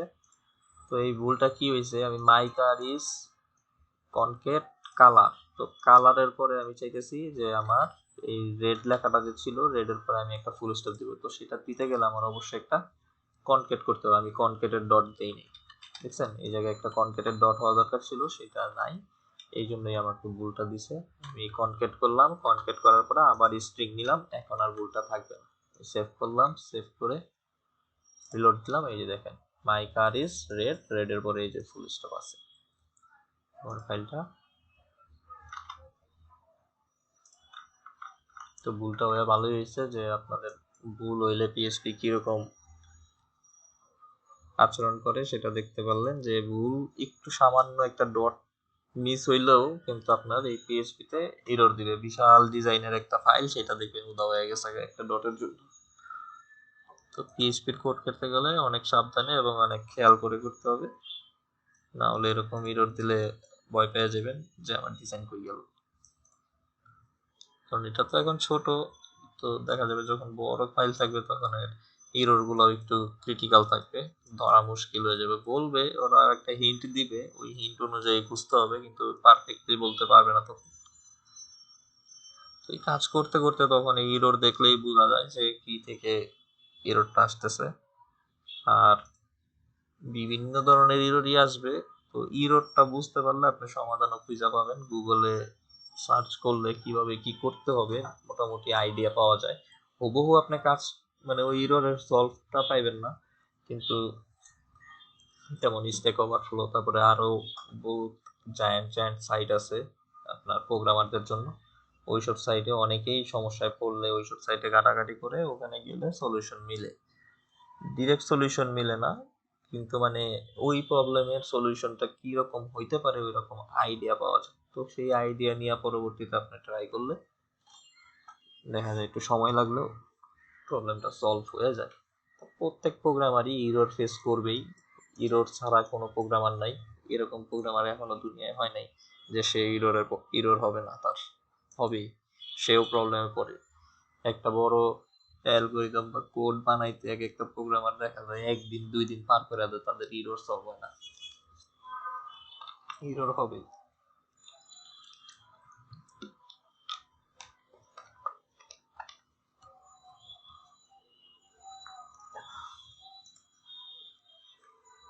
এই তো আমরা দেখলাম কিভাবে একটা ভেরিয়েবল থেকে ডাটা প্রিন্ট করে। এইগুলো তো এখন আপনাদের মনে করেন যে বেশি কঠিন লাগার কথা না, জাস্ট লেখার কিন্তু প্যাটার্নটা চেঞ্জ হইতেছে, কিন্তু ভেরিয়েবল কি জিনিস, প্রিন্ট কি জিনিস, এই জিনিসগুলো তো বুঝতেছেন। এইগুলা কিন্তু জাভা স্ক্রিপ্টে ছিল, একেবারে সেম ব্যাপার। ভেরিয়েবল জাভা স্ক্রিপ্টেও ভেরিয়েবল যেভাবে কাজ করে, মানে ভেরিয়েবলের যে রোল ভূমিকা, ভেরিয়েবল আপনার ডাটা স্টোর করে, এই পিএইচপিতেও ভেরিয়েবল ডাটা স্টোর করবে। এইখানেও যে প্রিন্ট আমরা জাভা স্ক্রিপ্টে ডকুমেন্ট ডট রাইট দিয়ে করছি, আর পিএইচপিতে করতেছি কি ইকো দিয়ে। তারপরে এই যে কনকেট, এই কনকেট জাভা স্ক্রিপ্টেও ছিল, কিন্তু আমি বলছিলাম যে ল্যাঙ্গুয়েজ চেঞ্জ হবে, কিন্তু আপনার থিওরি সব সেমই থাকবে, সিনট্যাক্স চেঞ্জ হবে। তো এখন আমরা দেখেন জাভা স্ক্রিপ্টে করছিলাম কনকেট কি দিয়ে, প্লাস দিয়ে, আর পিএইচপিতে এসে কনকেট করতেছি কি দিয়ে, ডট দিয়ে। এই হচ্ছে চেঞ্জ, একটা ল্যাঙ্গুয়েজ থেকে অন্য ল্যাঙ্গুয়েজের চেঞ্জগুলো এরকমই থাকে।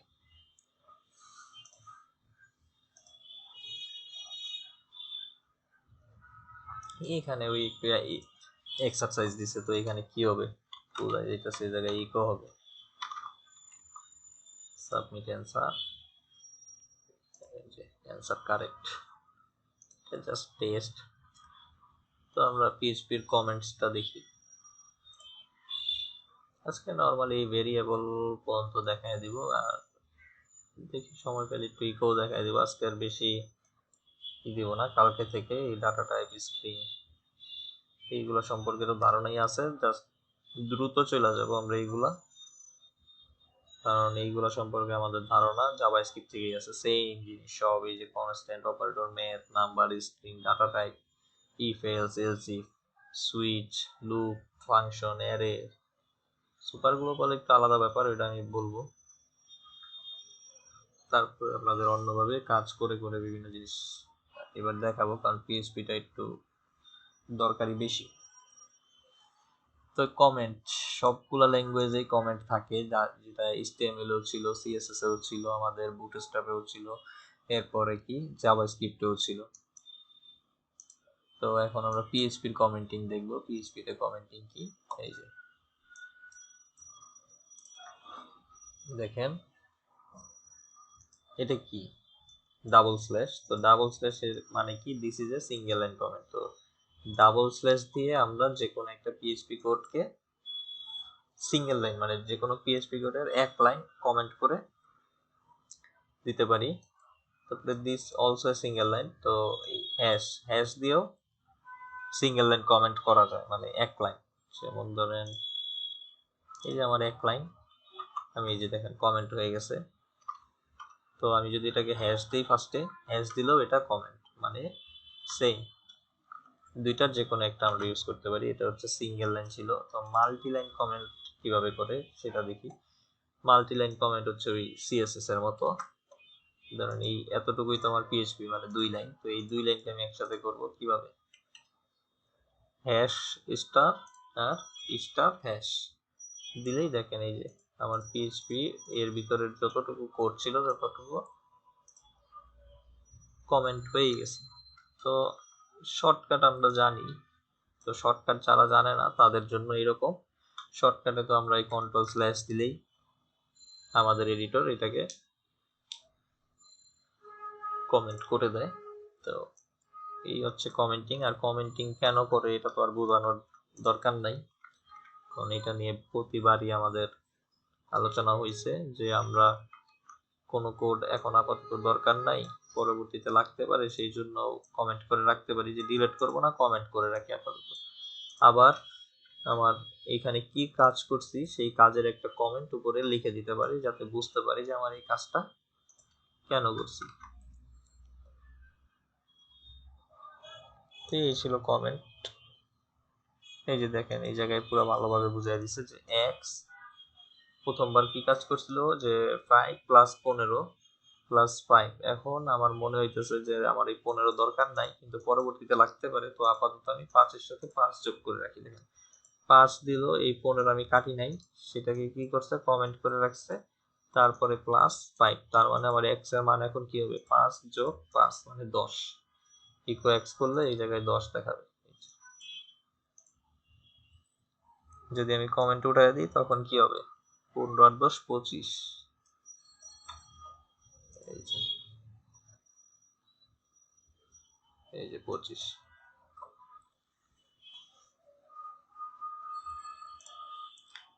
কমেন্ট করলে কোড পড়তে পারে না, এইটাই বুঝাইলো এই জায়গায়। তো কমেন্টের আর কিছুই নাই এই জায়গায়। হচ্ছে ভেরিয়েবল, এখানে ভেরিয়েবলের কি দেখাবে, আউটপুট ভেরিয়েবল, সেম জিনিস, ভেরিয়েবলের তেমন কিছুই নাই। ভেরিয়েবলের দুইটা জিনিস আছে, একটা ভেরিয়েবল, ভেরিয়েবল স্কোপ। তো আমরা ভেরিয়েবলটাকে দেখি, ক্রিয়েটিং ডিক্লারিং পিএইচপি ভেরিয়েবল। এই যে ভেরিয়েবলে আমরা স্ট্রিং, নাম্বার, যে কোনো ধরনের ডাটা টাইপের জিনিসই স্টোর করতে পারি। এটা আমরা জাভাস্ক্রিপ্টেও করছি, সেম থিওরি এই জায়গাতেও, জাস্ট আমাদের সিনট্যাক্স চেঞ্জ। এই যে আমরা জাভাস্ক্রিপ্টেও যেভাবে ভেরিয়েবল ডিক্লারের কিছু রুলস রেগুলেশন ছিল, যে আমরা এই জায়গায় কিভাবে কিভাবে করতে পারবো, যেমন এখানে আগে নাম্বার দিব না, আগে এটা সেটা দিব না। তো ওই সেম থিওরিতেই এখানে কাজ করবেন, যে টেক্সটের পরে আমরা ড্যাশ দিব না, আন্ডারস্কোর দিব, ওই সেম থিওরিতে এই জায়গায় কাজ হবে। তো বড় হাতের ছোট হাতের যেটাই দেই আমাদের সমস্যা নাই। আর প্রতিটা ভেরিয়েবল ডিক্লারের ফার্স্টে আমরা কি দিব, ডলার। ডলার যদি না দেন ও পিএইচপি বুঝবেই না এটা যে একটা ভেরিয়েবল। তো আমরা ডলার দিয়ে তারপরে আমাদের ভেরিয়েবলের যে নাম দিতে চাই সেই নামটা দিব, তারপরে আমরা আমাদের ভ্যালু যেটা দিতে চাই সেটাই দিব। স্ট্রিং হইলে স্ট্রিং, স্ট্রিং হইলে এই যে এরকম কোটেশন দিয়ে দিব, আর যদি স্ট্রিং না হয় তাহলে নাম্বার, নাম্বার ডাইরেক্টলি ক্লিক হয়। এই জিনিসটা এই জায়গায় দেখানো হয়েছে যে ভেরিয়েবল কিভাবে করতে হয়, মানে সেম থিওরি আমাদের জাভাস্ক্রিপ্টের সাথে, জাস্ট ভ্যারিয়েবলটা ডিক্লেয়ারের আগে আমার পিএইচপিতে একটা ডলার সাইন দিয়ে নিতে হবে।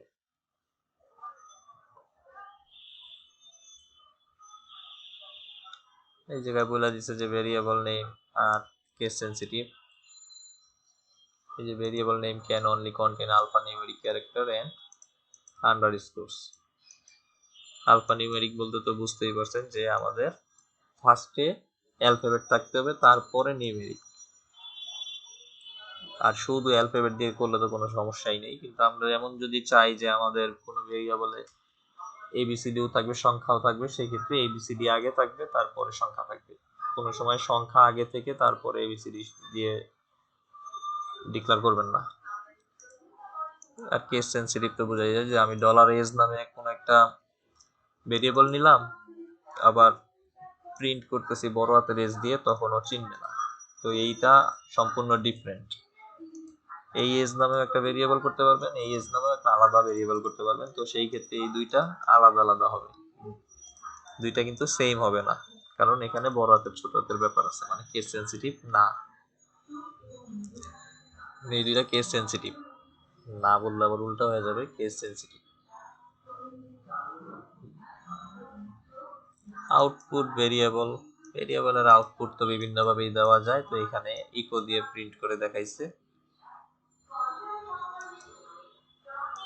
এখানে একটা ওই ভাঙা ভাঙা আমি যেটা ফার্স্টে দেখাইছি ওইরকম একটা প্রিন্ট করে দেখাইছে যে স্ট্রিং, স্ট্রিং এর সাথে কনকেট, কনকেটের পরে এই জায়গায় আমার ভেরিয়েবলটা, এই ভেরিয়েবলের পরে আবার একটা কনকেট করে এই লাস্টে একটা সাইন, এটা কনকেট করছি। তারপর আমরা ভেরিয়েবলের ভিতরে যোগ বিয়োগ করতে পারি। এই যে $x $x = 5, $y = 4। তো ইকো যদি আমি $x + y দেই সেক্ষেত্রে কি হবে, এই 5 + 4 কত হয়, 9। আমাদের প্রিন্ট হবে 9, কারণ দুইটাই নাম্বার ছিল।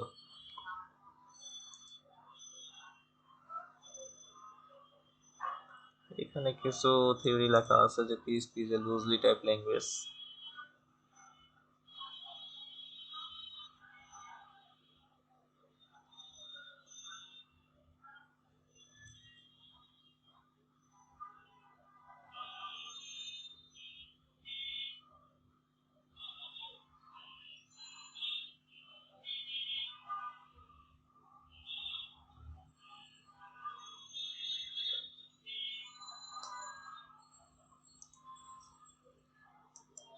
ভেরিয়েবল স্কোপে দেখি কি আছে। আচ্ছা, ভেরিয়েবলের স্কোপ আমরা জাভাস্ক্রিপ্টে এই ব্যাপারটা ছিল না, কিন্তু পিএইচপিতে আছে যে ভেরিয়েবলটা এই জায়গায় কয়েকটা যে লোকাল, গ্লোবাল, স্ট্যাটিক। এখানে ভেরিয়েবলের স্কোপ তিনটা, একটা হচ্ছে লোকাল, একটা হচ্ছে গ্লোবাল, একটা হচ্ছে স্ট্যাটিক। তো আমরা দেখি গ্লোবাল এন্ড লোকালটা কি জিনিস। দেখেন এই যে একটা এক্সাম্পল দেওয়া আছে, আমরা এক্সাম্পলটাই বোঝার চেষ্টা করি ফার্স্টে। এই যে একটা পিএইচপি আমরা নিলাম, পিএইচপি রিস্টার্টিং ইন নিলাম, এবং এই পিএইচপিটার কি ফার্স্টে একটা ভেরিয়েবল দেওয়া, তারপরে কি একটা ফাংশন ডিক্লেয়ার করা, এরপর হচ্ছে আমরা ফাংশনটা কল করলাম। ফাংশনটা কল করাতেই আমার এই ফাংশনটা কল হয়েছে এবং এই জিনিসটা প্রিন্ট হয়ে যাবে। তারপরের লাইনে আমি আবার একটা ইকো দিয়া প্রিন্ট কমান্ড দিলাম এবং সেই জায়গায় কি এই লেখা দিলাম যে variable outside function is $x। এখন বোঝার ব্যাপার হচ্ছে এই জায়গায় দুইটাতেই, হ্যাঁ এই জায়গায় আছে বোঝা। দেখেন আমি এই জায়গায় ট্রাই টু স্টপ দিলাম, এখানে কি একটা ফাংশন। তো আমার ভেরিয়েবলটা ডিক্লেয়ার কোথায়, ফাংশনের বাইরে না, এটা ফাংশনের বাইরে। তো ফাংশনের বাইরে যেই ভেরিয়েবল গুলো আমরা ডিক্লেয়ার করব সেটা হচ্ছে গ্লোবাল স্কোপ, মানে গ্লোবাল ভেরিয়েবল। সেইটা আমি চাইলে এই ফাংশনের ভিতরে যদি চাই ইউজ করতে পারবো। দেখেন এই যে এটা একটা কি ফাংশন, আমি কিন্তু ফাংশনের ভিতরেই এই যে ভেরিয়েবলকে কল করছি, যে আমার এই জায়গাতেও আমার এক্স নামের যে ভেরিয়েবলটা আছে সেইটার ভ্যালু এই জায়গায় প্রিন্ট করতে চাইছি। সেটা কি প্রিন্ট হয়েছে না? এই যে দেখেন প্রিন্ট কিন্তু হয়েছে। এটা প্রিন্ট হইল না কেন?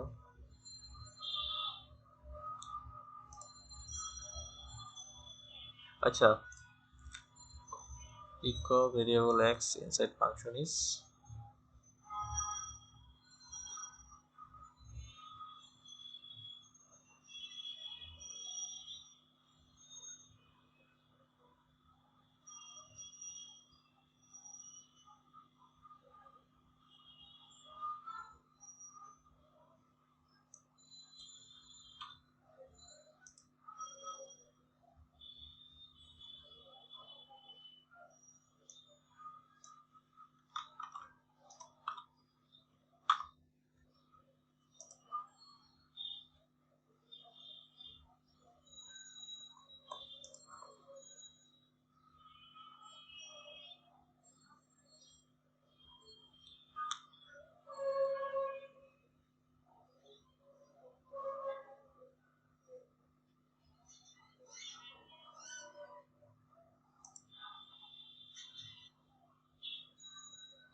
এই জায়গায় ব্যাপারটা হইতেছে, দেখেন আমরা ফাংশনের ভিতরে যেই ভেরিয়েবলটা ডিক্লেয়ার করি সেটা হচ্ছে লোকাল ভেরিয়েবল, এবং এই ইকো যখন করতেছি ফাংশনের ভিতরে সেটা আমি এই যে মাই টেস্ট ফাংশন যখন কল করলাম তখনই তো আমার এই ফাংশনটা কল হয়েছে। কল হয়ে এই জায়গায় কাজ কি ছিল, যে আমার এই ইকোটা জেনারেট করে দিবে। তো এইটা যখন আমি কল করছি তখন কিন্তু দেখেন এই ফাংশনটা জেনারেট হয়েছে এবং আমার ভ্যারিয়েবলটা এই ফাংশনের ভিতরেই ডিক্লেয়ার করা আছে, মানে লোকাল। যেটা আমরা ফাংশনের ভিতরে ডিক্লেয়ার করব সেটা হচ্ছে লোকাল। তো এই লোকালটা তখন প্রিন্ট হয়েছে। কিন্তু আমি যখন আবার বাহিরে এই ইকো দিলাম, মানে এটা কিন্তু ফাংশনের বাইরে, এর সাথে এই ইকোর সাথে কিন্তু ফাংশনের কোনো রিলেশন নাই, দেখেন একেবারে সম্পূর্ণ বাইরে। মানে এই যে সেকেন্ড ব্র্যাকেটের বাইরে, তার মানে এটা বাইরের একটা ফাংশন, বাইরে এই ফাংশনের সাথে কোনো সম্পর্ক নাই। তো তখন যখন আমি এই এক্স কে কল করলাম তখন কিন্তু ওই জায়গায় কোনো ডাটা দিতে পারতেছে না, মানে 5 নাই। কেন নাই? কারণ এটা একটা local scope. Local scope only ফাংশনের ভিতরেই ডিক্লেয়ার করা যায়। তো এই জায়গায় যে ব্যাপারটা আসছে দেখেন, এটা কি x ইকুয়াল টু 5, এটা কিন্তু বাহিরে। আর এটা বাহিরে যদি থাকে সেটাকে আমরা গ্লোবালি বলি, কিন্তু ফাংশনের ভিতরে যখন আমি এটাকে কল করলাম তখন কিন্তু গ্লোবাল বলতে কি মানে ও সব জায়গায় অ্যাক্সেসেবল। তো এই জায়গায় কিন্তু সেটা প্রিন্ট হওয়ার কথা ছিল, কিন্তু সেটা প্রিন্ট হয় নাই। মানে এই যে দেখেন এই জায়গায় আমার ভিতরে এক্স দিছি আমি $x এবং মাই টেক্সট ফাংশন কল করলাম, এইখানে কোনো ডাটা আমাকে দেয় নাই। কিন্তু নিচে যখন আবার আমি প্রিন্ট করলাম ফাংশনের বাহিরে তখন কিন্তু আমার এই জায়গায় ডাটাটা দিছে। তো এটা কেন দেয় নাই? এই গ্লোবাল ভেরিয়েবলটা ফাংশনের ভিতরে ইউজ করতে গেলে আমাদের কি করতে হবে, এই যে এরকম করে গ্লোবাল স্কোপ লেখা দিতে হবে। দেখেন এই যে the PHP the global keyword, এই গ্লোবাল কিওয়ার্ডটা আমাদের লিখতে হবে।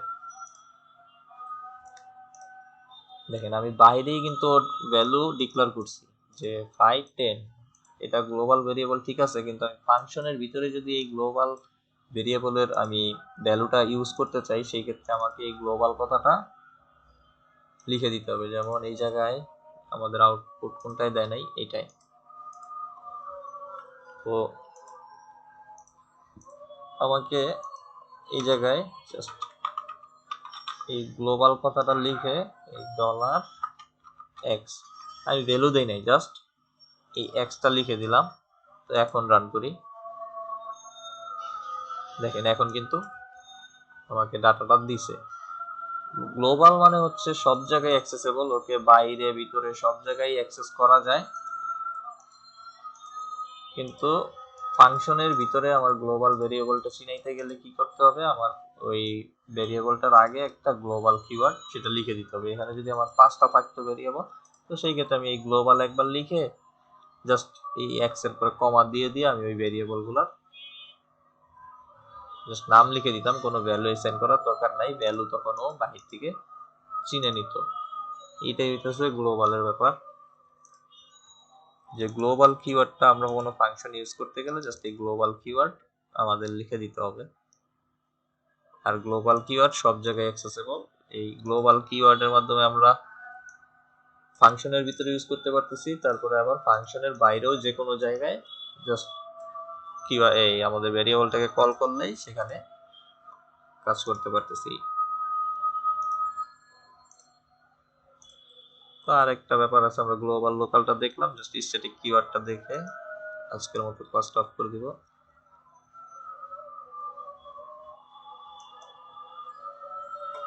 স্ট্যাটিক কিওয়ার্ড,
এই জায়গায় এখন লাস্ট যে ভেরিয়েবলটা সেটা কি স্ট্যাটিক। আমার তিনটা ভেরিয়েবল ছিল, একটা গ্লোবাল, একটা লোকাল আর একটা স্ট্যাটিক। তো স্ট্যাটিকটা লোকালের মতোই কাজ করে, এই দেখেন ফাংশনের ভিতরে, কিন্তু এর একটু বিশেষত্ব আছে। যদি আপনি কোনো স্ট্যাটিক লিখে দেন যে স্ট্যাটিক এক্স ইকুয়াল টু 0, যে এটা আমার একটা ভেরিয়েবল, কি ভেরিয়েবল, স্ট্যাটিক ভেরিয়েবল। তো আমি কি করলাম, ফাংশনটার কাজ কি দিলাম, যে ইকো করলাম।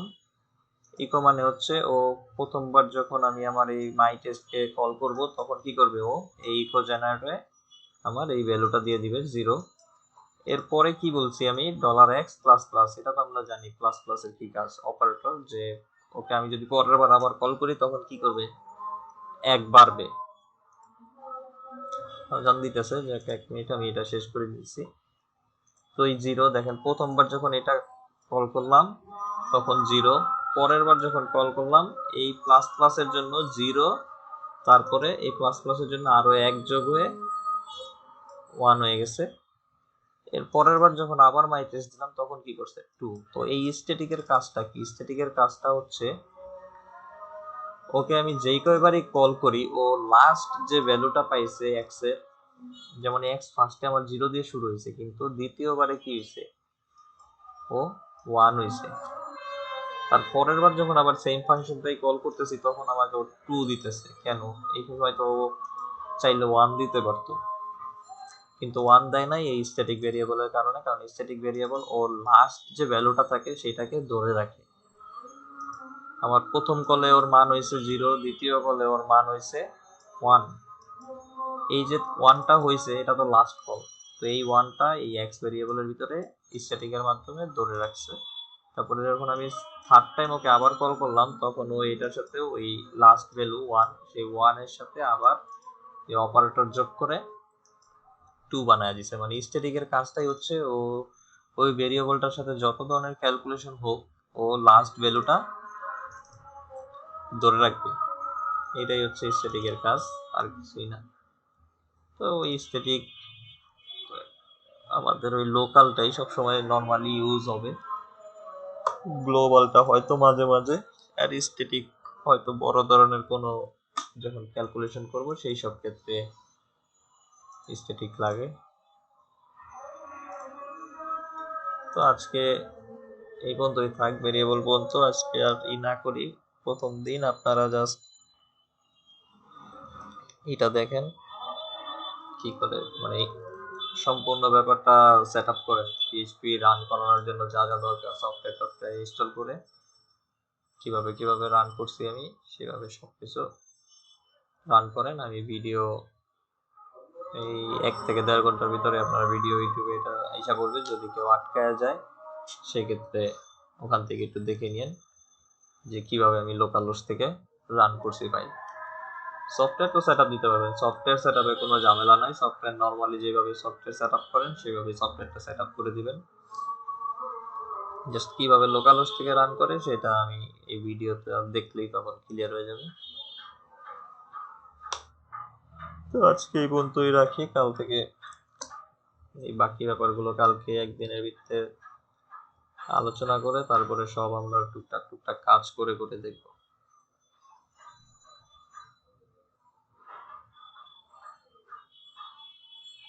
তাহলে আমি ক্লাস স্টপ করে দিতেছি, আর কালকে আপনাদের একটা ই দিয়ে ফর্ম বানায় দেখাবো আমি। এটা আমি নিজেই বানাবো, বানানোর পরে বুঝায় দিব এবং ফাইলটা আপনাদের দিয়ে দিব যে কিউরির। ক্লাস শেষে ওই যে কিসের টিউটোরিয়াল দিতে চাইছিলেন? না, ওইটা ক্লাস শেষে দিতে চাই নাই, ওইটা আপনাদেরকে আমি পিএইচপির ক্লাস যখন শেষ করাবো ও তারপরে আচ্ছা। ওই টিউটোরিয়ালটা দিব। কারণ আমি এই ক্লাস দেখানোর ভিতরে যদি ওই টিউটোরিয়াল দেই তখন আপনাদের মানে ভালো লাগবে না, কারণ আমি তো ক্লাস দ্রুত আগাবো আর ওই জায়গায় প্রায় 200-250 টিউটোরিয়াল। তো আপনি ওই টিউটোরিয়ালের সাথে আমার ক্লাস ম্যাচ করাইতে পারবেন না।